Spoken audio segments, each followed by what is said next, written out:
Hello everyone, welcome to the Smart Eyes Foundation. आज हम लोग डिस्कस करने वाले हैं 3 जून 2024 का current affairs. This is our team and ये सब टॉपिक्स हम लोग आज डिस्कस करने वाले हैं, तो इनको हम डिटेल में देखना स्टार्ट करते हैं। फर्स्ट टॉपिक हमने लिया है द हिंदू से। ये बात करता है, does inequality lead to growth? क्या इनइक्वालिटी से ग्रोथ आता है क्या? इस टॉपिक पे वो डिटेल में डिस्कशन करता है। इसका कंटेक्स्ट समझना है कि कंटेक्स्ट क्या है। Rahul Gandhi's statement regarding redistribution and the polarizing rebuttal of Prime Minister Narendra Modi have brought the topic of inequality to the forefront. जब इलेक्शंस चल रहे थे, इलेक्शन के टाइम पे राहुल गांधी ने बात करी कि वेल्थ को या रीडिस्ट्रीब्यूट करने की जरूरत है, खासकर इंडिया के अंदर। तो उसके ऊपर ये टॉपिक डेवलप करता है। Researchers from the Paris School of Economics have shown inequality in modern India to be greater than colonial time. Paris के कुछ रिसर्चर हैं, economic researcher, for example Thomas Piketty वगैरह। वो लोग ये बताते हैं कि इंडिया में जो अभी इनइक्वालिटी है वो कॉलोनियल टाइम से भी ग्रेटर है। तो क्या उनके बातों में कितना सच्चाई है, हम लोग इसको समझते हैं और देखते हैं। Impact of inequality on democracy and economy. Some argue inequality harms democratic process. Inequality होगा तो डेमोक्रेटिक प्रोसेस, जैसे इलेक्शंस वगैरह, क्या होगा? हार्म होगा। इलेक्शंस में वोटिंग प्रोसेस क्या होगा? बायस्ड होने लगेगा। इलेक्शंस में क्या होगा? मनी और मसल्स का यूज बढ़ने लगेगा। Other believe some inequality incentivize entrepreneurship, boosting employment and welfare. कुछ लोग ऐसा बिलीव करते हैं कि इनइक्वालिटी है तो उससे इंसेंटिवाइज होता है entrepreneurship.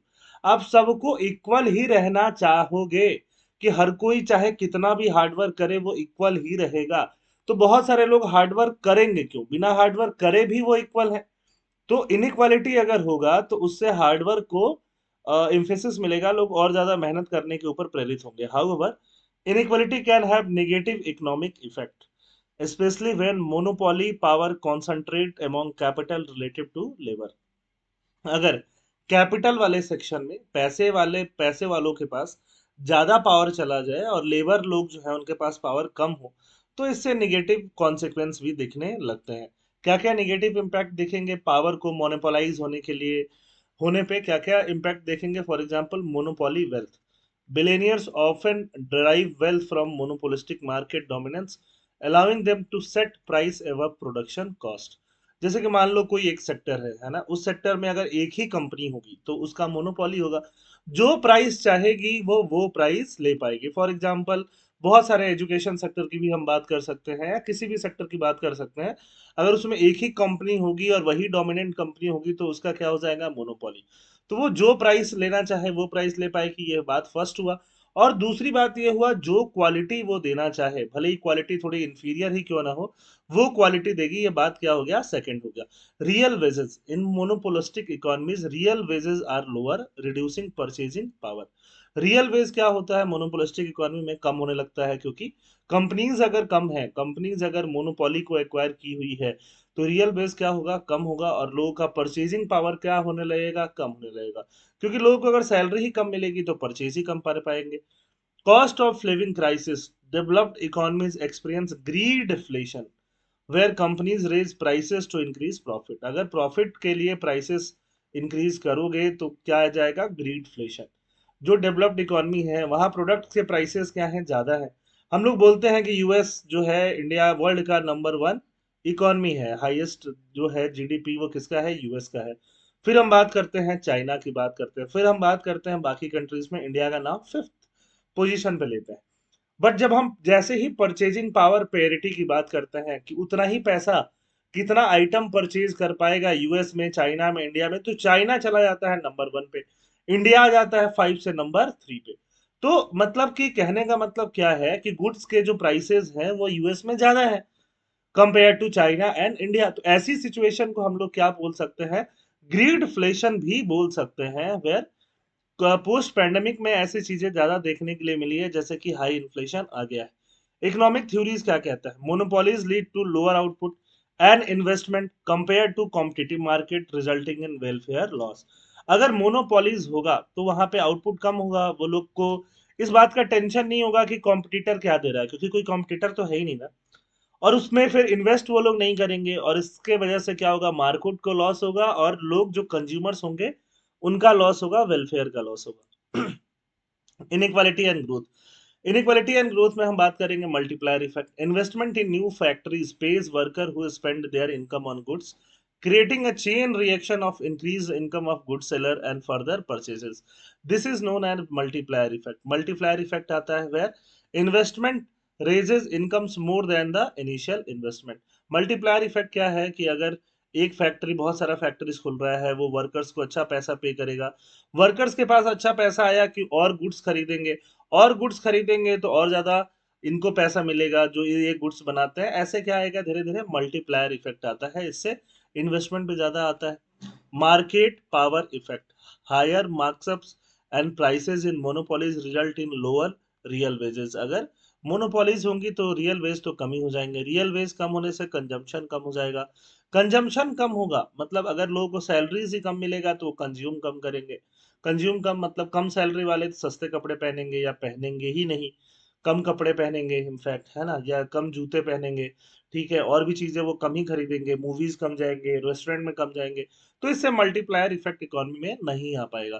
Consumption pattern, rich consumes more in absolute term, absolute term में तो रिच ज्यादा कंज्यूम करते हैं, बट अपने प्रोपोर्शन ऑफ द इनकम के हिसाब से कम करते हैं। फॉर एग्जाम्पल, अगर किसी का नेट वर्थ है ना 1000 करोड़ है, 1000 करोड़, समझना ध्यान से सुनना, 1000 करोड़ नेट वर्थ वाला पर्सन है, उसने अपनी बच्चों की शादी में 50 करोड़ भी खर्च कर दिया, 50 करोड़, तो भी उसके नेटवर्थ का ये कितना परसेंट होगा, खुद से सोच के देखो, खुद से सोच के देखो कितना परसेंट होगा, सिर्फ 5% के अराउंड उसने खर्च करा है, उससे ज्यादा उसने खर्च नहीं करा।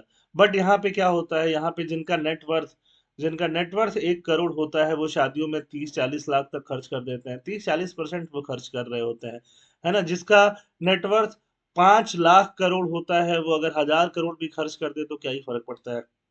बट लोग उस एब्सोल्यूट टर्म के खर्चे को देखते हैं रादर देन कि एज ए परसेंटेज वो कितना खर्च कर रहा है उसको नहीं देखते हैं। Redistribution and economic growth, redistribution का डिबेट है। रीडिस्ट्रीब्यूशन मतलब कि कुछ लोग ज्यादा इनकम अर्न कर रहे हैं, कुछ लोग का इनकम बहुत ही कम है, तो इस यहाँ से इस पैसे का रीडिस्ट्रीब्यूशन होना चाहिए। जब आप पढ़ते हो कॉन्स्टिट्यूशन का आर्टिकल नंबर 39 बी और आर्टिकल का 39 सी, ये दोनों आर्टिकल डायरेक्टली फोकस करते हैं इसी रीडिस्ट्रीब्यूशन के ऊपर, फोकस करते हैं। Wealth versus profit, investment is driven by future profit expectation, while wealth reflect past profit. Wealth क्या रिफ्लेक्ट करता है, पास्ट प्रॉफिट को। Taxes on wealth do not affect investment, अगर हम वेल्थ पे टैक्स लेते हैं तो वो इन्वेस्टमेंट को अफेक्ट नहीं करते हैं, as the leave future profit expectation unchanged, जिससे कि फ्यूचर प्रॉफिट का जो एक्सपेक्टेशन है वो क्या रहता है, अनचेंज रहता है। अगर हम यहाँ पे एग्जांपल दें, है ना, जैसे कि ये वेल्थ टैक्स की बात यहाँ पे की जा रही है कि जैसे मान लो किसी पर्सन ने बहुत ज्यादा वेल्थ कमा लिया है, फॉर एग्जांपल 5 लाख करोड़ उसने कमा लिया है, तो उसके वेल्थ पे हम टैक्स ले रहे हैं, वेल्थ पे टैक्स ले रहे हैं, तो वेल्थ पे टैक्स लेने से जिस अगर ये गवर्नमेंट के पास उस टैक्स का पैसा ज्यादा जा रहा है, उसको वो कहाँ यूज कर सकती है, रीडिस्ट्रीब्यूशन में। मनरेगा जैसा जो गवर्नमेंट का स्कीम्स है वो और बढ़ा सकती है, वैसा सिटीज के लिए भी ला सकती है, जिससे रिडिस्ट्रीब्यूशन ऑफ क्या होगा, वेल्थ होगा। और इससे जो होगा फ्यूचर भी जो होगा वो इम्पैक्ट नहीं होगा, किसका, फ्यूचर इन्वेस्टमेंट का। इसका एग्जाम्पल द हिंदू ने दिया है, क्या एग्जाम्पल दिया है, taxing Gautam Adani's wealth would not impact airport investment. Airports में गौतम अडानी का बहुत ज्यादा इन्वेस्टमेंट है, अगर हम गौतम अडानी के वेल्थ पे क्या लगाते हैं, एक वेल्थ टैक्स लगाते हैं, तो उससे एयरपोर्ट का इन्वेस्टमेंट कम नहीं होगा, क्योंकि बाकी लोग जो होंगे वो एयरपोर्ट पे इन्वेस्ट कर रहे होंगे, क्योंकि वो डिमांड पे फोकस है, गौतम अडानी के वेल्थ पे फोकस नहीं है। आगे बात करते हैं redistribution benefit. Although wealth tax may deter some business investment, high profit expectation would still courage investment. High profit का एक्सपेक्टेशन अगर होगा लोगों के पास तो इन्वेस्टमेंट आता ही रहेगा, तो हाई प्रॉफिट एक्सपेक्टेशन होना हमेशा जरूरी है। Redistribution strengthens the multiplier effect, अगर लोगों के पास रीडिस्ट्रीब्यूट होकर पैसा जाएगा तो मैक्सिमम लोग क्या कर पाएंगे, मैक्सिमम लोग कंज्यूम कर पाएंगे, कंज्यूम करेंगे तो क्या होगा, मल्टीप्लायर इफेक्ट होगा, अलग अलग सेक्टर्स जो होंगे वो बूम होंगे और इकोनॉमी और तेजी से आगे बढ़ेगी, परचेजिंग पावर जो होगा लोगों का बढ़ेगा। थॉमस पिकेटी जो है वो बहुत बड़े इकोनॉमिस्ट बोले जाते हैं, और ये क्या बोले जाते हैं, ये कार्ल मार्क्स के फॉलोअर बोले जाते हैं, ये एक नियो मार्क्सिस्ट बोले जाते हैं, इनफैक्ट इनको मॉडर्न मार्क्स भी लोग बोलते हैं, मॉडर्न मार्क्स या 21st सेंचुरी मार्क्स भी थॉमस पिकेटी को बोलते हैं। तो थॉमस पिकेटी क्या बात करते हैं, taxing billionaire wealth and providing basic income could foster a new class of entrepreneurs. अगर हम बिलियनियर्स के वेल्थ को टैक्स करते हैं तो उससे क्या होगा, वो पैसे का अगर रिडिस्ट्रीब्यूट करेंगे तो एक नया क्लास ऑफ एंटरप्रेन्योर जन्म लेगा, जिससे कि इकोनॉमी ग्रो करती रहेगी। Redistribution is not a silver bullet. Final क्या है कि सिर्फ रीडिस्ट्रीब्यूशन से ही सब कुछ, सारे प्रॉब्लम क्या इकोनॉमी के सॉल्व हो जाएंगे, शायद ऐसा नहीं है। Excessive taxation can harm the economy. बहुत ज्यादा टैक्सेशन एक्सेसिव भी नहीं होना चाहिए। When combined with other policy measures, curtailing inequality can foster a healthier economy by enhancing demand and investment। तो इस टॉपिक का कहाँ कहाँ यूज है, मैं सीधे सीधे बता दूं। इस टॉपिक का यूज है डीपीएसपी में, डायरेक्ट यूज होता है इस टॉपिक का। डीपीएसपी के अलावा और इस टॉपिक का कहाँ यूज होता है, डीपीएसपी के अलावा हम जीएस पेपर 3 में इस टॉपिक का यूज कर सकते हैं, जहाँ पे टैक्सेस की बात आती है, रैशनलाइजेशन ऑफ टैक्सेस की बात आती है, या इक्विटेबल ग्रोथ की बात आती है ना, इक्विटेबल ग्रोथ या इंक्लूसिव ग्रोथ। इंक्लूसिव ग्रोथ करके डायरेक्ट टॉपिक होता है जीएस पेपर 3 में, जिसमें ऑलमोस्ट हर क्वेश्चन मेंस में हर साल देखने को मिलता है। तो उस पे डायरेक्टली यहाँ के जो फाइंडिंग्स है उनका आप यूज कर सकते हो। Next topic of the day है गोल्डन मूव। गोल्डन मूव किसने लिखा है, द आसाम ट्रिब्यून ने लिखा है। आसाम ट्रिब्यून ने क्या लिखा है, Reserve Bank of India has moved 100 metric tons of gold from the UK to domestic storage during the financial year 2023-24. This transfer, announced in the RBI annual report released last Thursday, has garnered significant attention in Indian media। तो ये बात ये करता है कि RBI ने recently 100 metric ton जो gold है वो यूके से इंडिया उसको ट्रांसफर किया है। और ये कब हुआ है, 2023 2024 फाइनेंशियल ईयर के दौरान हुआ है। तो इससे रिलेटेड पूरा मैटर हम समझते हैं, और इसमें फॉरेक्स रिजर्व का रिलेटेड कॉन्सेप्ट को भी हम लोग समझेंगे। तो पहले बात करते हैं गोल्ड के बारे में। Gold कैप्टिवेट्स people. गोल्ड लोगों को बहुत ज्यादा अट्रैक्ट करता है। भले ही उससे कॉस्टली मेटल प्लेटिनम है, लेकिन गोल्ड ही ज्यादा अट्रैक्ट कर रहा होता है। लोग गोल्ड में बहुत ज्यादा इंटरेस्ट लेते हैं, ज्वेलरीज खरीदते हैं, इनफैक्ट बिस्किट खरीदते हैं। और आप देखोगे दिवाली के टाइम पे, धनतेरस के टाइम पे गोल्ड की दुकानें एकदम भरी रहती हैं। गोल्ड का ट्रांसफर कितना हुआ, गोल्ड का ट्रांसफर हुआ यूके से, कहाँ हुआ, इंडिया हुआ, और 100 मेट्रिक टन। तो ये इस पे लोगों का अटेंशन बहुत ज्यादा है। आरबीआई बोलती है कि ये एक रूटीन प्रैक्टिस है। कैसा प्रैक्टिस है, रूटीन। रूटीन मतलब यूजुअली ऐसा होते रहता है। Holding gold reserve in foreign country such as Bank of England for India is a common practice among nation. ये ऐसा कुछ यूनिकनेस नहीं है, हर कंट्री एक दूसरे कंट्री के सेंट्रल बैंक के साथ ऐसा करार रखती है, एक दूसरे के यहाँ वो डिपॉजिट्स करते रहती है, गोल्ड और बाकी करेंसीज को भी। पीरियोडिक एडजस्टमेंट भी वो करते रहते हैं। Periodic adjustment in gold reserve signal economic strength and help stabilize currency value. इससे करेंसी वैल्यू भी स्टेबलाइज होती रहती है। हिस्टोरिकल कंटेक्स्ट क्या है, 1991 में, 1991 के आसपास जब हम लिबरलाइज होने वाले थे, उस टाइम पे हमारा बहुत ज्यादा इकोनॉमिक क्राइसिस आया था, बैलेंस ऑफ पेमेंट क्राइसिस आ गया था, है ना। मतलब हमारे पास एक्सपोर्ट के लिए, मतलब इंपोर्ट के लिए, जो भी इंपोर्ट हम करते हैं वो इंपोर्ट के लिए बहुत ज्यादा पैसा हमारे पास नहीं था। ऑलमोस्ट 2 वीक के बराबर ही हम लोग इंपोर्ट कर सकते थे क्रूड ऑयल और बाकी चीजें वगैरह। तो उस टाइम पे क्या किया गया, जैसे कि आज हालत खराब है, पाकिस्तान की बात करें या श्रीलंका की बात करें, उनकी इकोनॉमिक कंडीशन खराब चल रही है, वैसा ही हमारा इकोनॉमिक कंडीशन खराब चल रहा था 1990 के टाइम पे। उस समय हमने क्या किया, उस समय India has kept 15% of its gold reserve abroad. हमारे पास जो गोल्ड रिजर्व था, हमने 15% अब्रॉड रख दिया, बस ये लोगों को दिखाने के लिए, कंट्रीज को दिखाने के लिए कि अगर हम बाकी कहीं से लोन ले रहे हैं तो we can fulfil our financial commitment. नहीं तो हमारा गोल्ड रिजर्व तो है ही तुम्हारे पास, है ना। करंट गोल्ड होल्डिंग हमारे पास कितनी है, with A stronger economy India's foreign exchange and gold holding have increased significantly.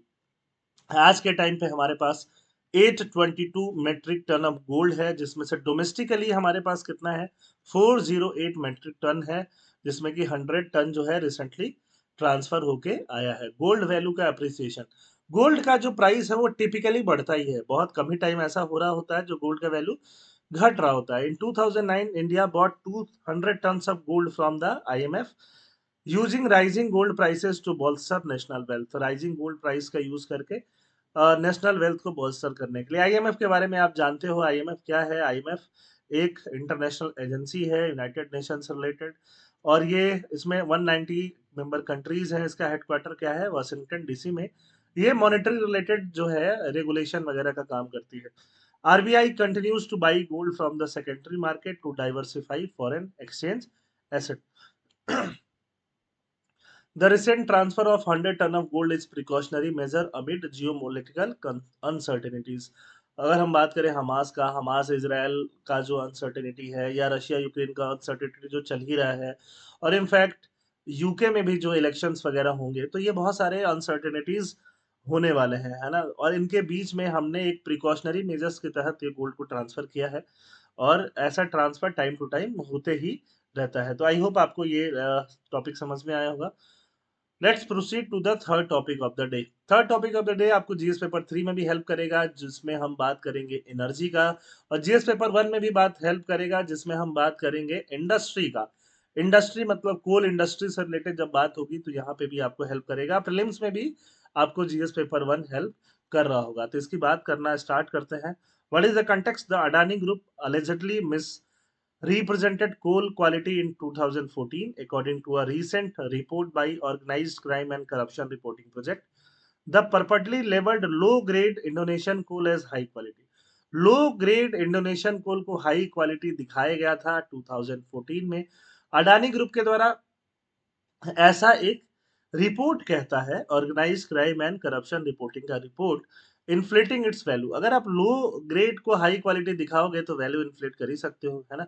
और फिर इसको किसको बेच दिया गया? तमिलनाडु की पावर जनरेशन कंपनी को बेच दिया गया। तो इससे रिलेटेड हम चीजें समझते हैं, कोल के बारे में समझते हैं कि हाई ग्रोड ग्रेड और लो ग्रेड कोल क्या है। ये कोल का जो क्वालिटी है, that can be a question in the prelims.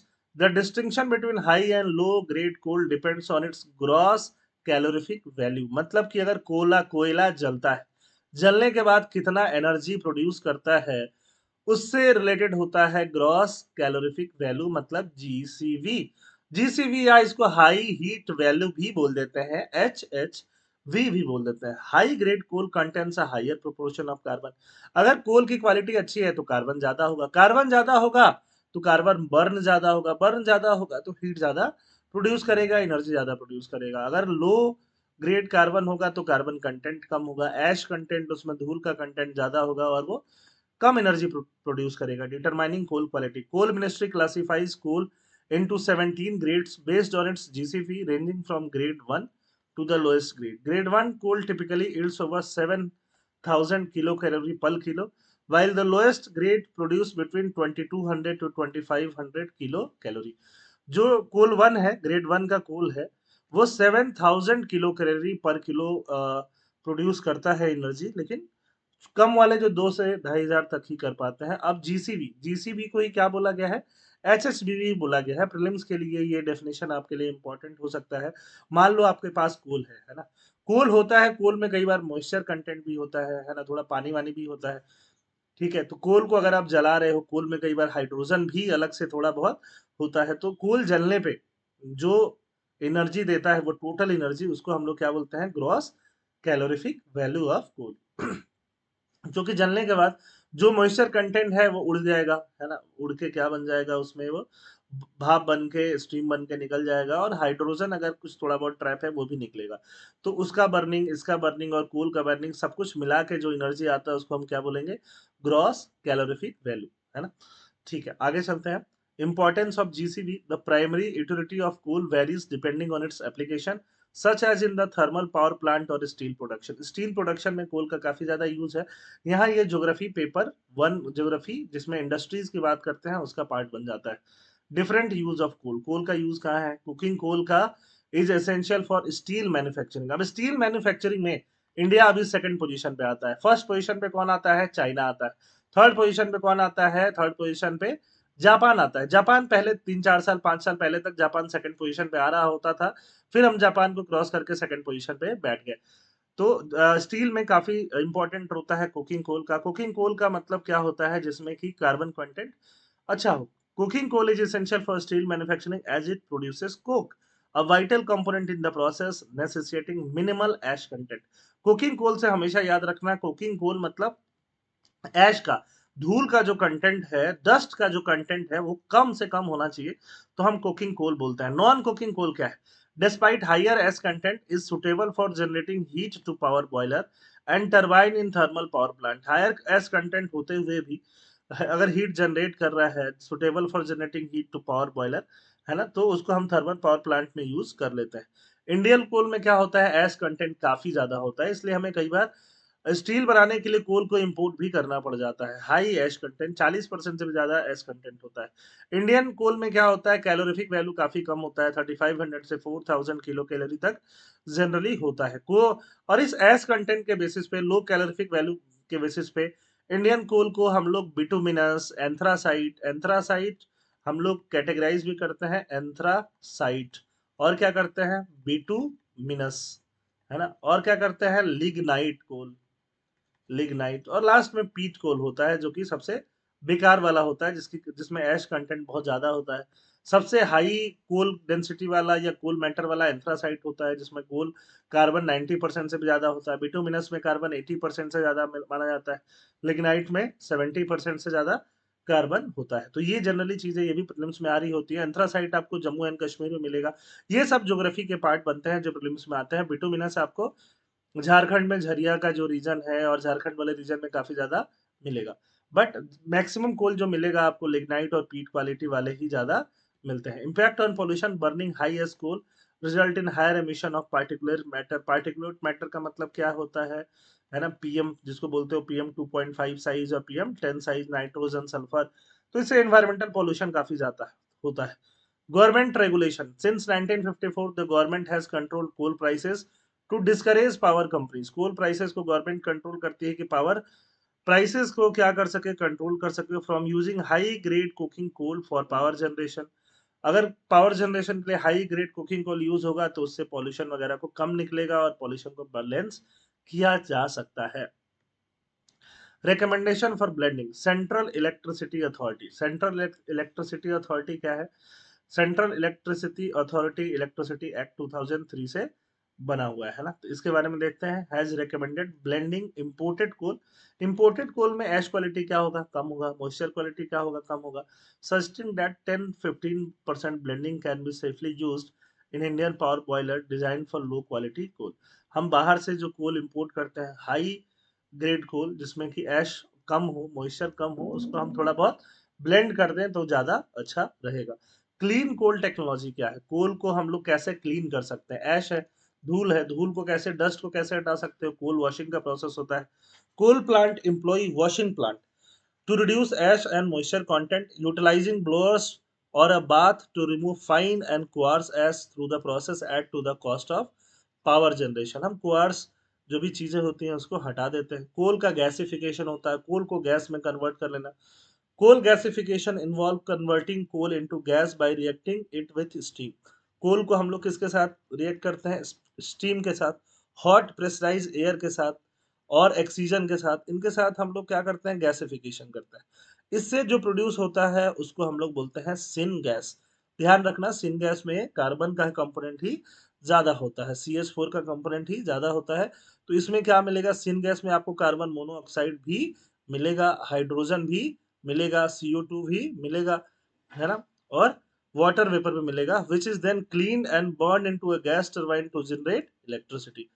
IGCC system increases the efficiency of coal. जो ये हम इंटीग्रेटेड गैसिफिकेशन कंबाइंड साइकिल बोल रहे हैं, इससे कोल, इससे क्या होता है, एफिशिएंसी बढ़ता है कोल यूज का, by producing both steam and syngas as energy sources. इसको हम लोग as a energy source use कर रहे होते हैं। सिनगैस आप ध्यान रख सकते हो, सिनगैस जनरली किसके कंपोनेंट को हम लोग बोलते हैं? कार्बन मोनोऑक्साइड और हाइड्रोजन के कंपोनेंट को हम लोग क्या बोल रहे होते हैं? सिनगैस बोल रहे होते हैं। ठीक है, तो ये आपका प्रीलिम्स के स्पेसिफिक सिनगैस काफी क्वेश्चन में आता है। Current status of coal production, हम कितना कोल प्रोड्यूस कर रहे हैं? In the physical year 2023-24 India produce 997 million ton of coal. 11% growth हमारा कोल प्रोडक्शन में हुआ है लास्ट ईयर के कंपैरिजन में। और मेजोरिटी ऑफ द प्रोडक्शन होता है वो स्टेट ओन्ड कोल इंडिया लिमिटेड। जो स्टेट ओन्ड है, मतलब कि गवर्नमेंट की PSU है वो करती है या उनकी सब्सिडरी करती है। अगर हम प्रोडक्शन की बात करें, 261 million ton were produced as of March, with 58 million ton being coking coal. इसमें कोकिंग कोल जो है, हाई ग्रेड कोल जो है वो थोड़ा कम है। Role of coal in India's energy economy, energy की इकोनॉमी में कोल का क्या योगदान है, क्या कंट्रीब्यूशन है। Despite commitment to transition away from fossil fuel, इस पे GS1 में यूपीएससी में कई बार क्वेश्चन आ चुका है कि हमारा कमिटमेंट तो है कि हम फॉसिल फ्यूल से दूर जाएं। कोल हमारा एक सिग्निफिकेंट एनर्जी का सोर्स है, ऑलमोस्ट 50% तक हमारा कोल के हिसाब से ही एनर्जी जनरेशन हो रहा होता है। हम भले ही रिन्यूएबल की तरफ शिफ्ट कर रहे हैं, है ना। In the first quarter of the year renewable energy accounted for 71.5% of record 13.6 gigawatt power generation capacity added. इस पे ध्यान देने की जरूरत है। हम नया नया पावर कैपेसिटी, पावर जनरेशन का कैपेसिटी ऐड कर रहे हैं। तो जितना भी नया ऐड हुआ है, नए ऐड वाले में 71.5% हमने क्या ऐड किया है, रिन्यूएबल ही ऐड किया है। बट स्टिल जो बचा हुआ होगा उसमें कोल वाला कंपोनेंट ज्यादा होगा। Coal share, including lignite, of total power capacity dropped below 50% for the first time since 1960s। 1960s से पहली बार कोल का जो कंट्रीब्यूशन है एनर्जी जनरेशन में वो 50% से कम आया है। तो again this can be a very significant question for your mains. Future का आउटलुक क्या है? Future of coal in India is likely to be influenced by increasing adoption of renewable energy, continued efforts to reduce dependence on coal and enhance renewable energy capacity are expected. अगर हम कोल को कम करते जाएं, renewable energy बढ़ाते सकते हैं। Policy measures and investment are likely to focus on promoting cleaner and more sustainable energy alternative in line with the national and global environmental goal। तो जैसा ही हमारा इन्वायरमेंटल गोल है या नेशनल गोल है, जिसमें हम सोच रहे हैं, चाह रहे हैं कि 2070 तक हम नेट जीरो कार्बन एमिशन को अचीव कर जाएं, पंचामृत को अचीव कर जाएं, तो उसके लिए कोल को हम और घटाते जाएंगे और रिन्यूएबल एनर्जी सोर्सेज को बढ़ाते जाएंगे। Thank you for listening. जय हिंद।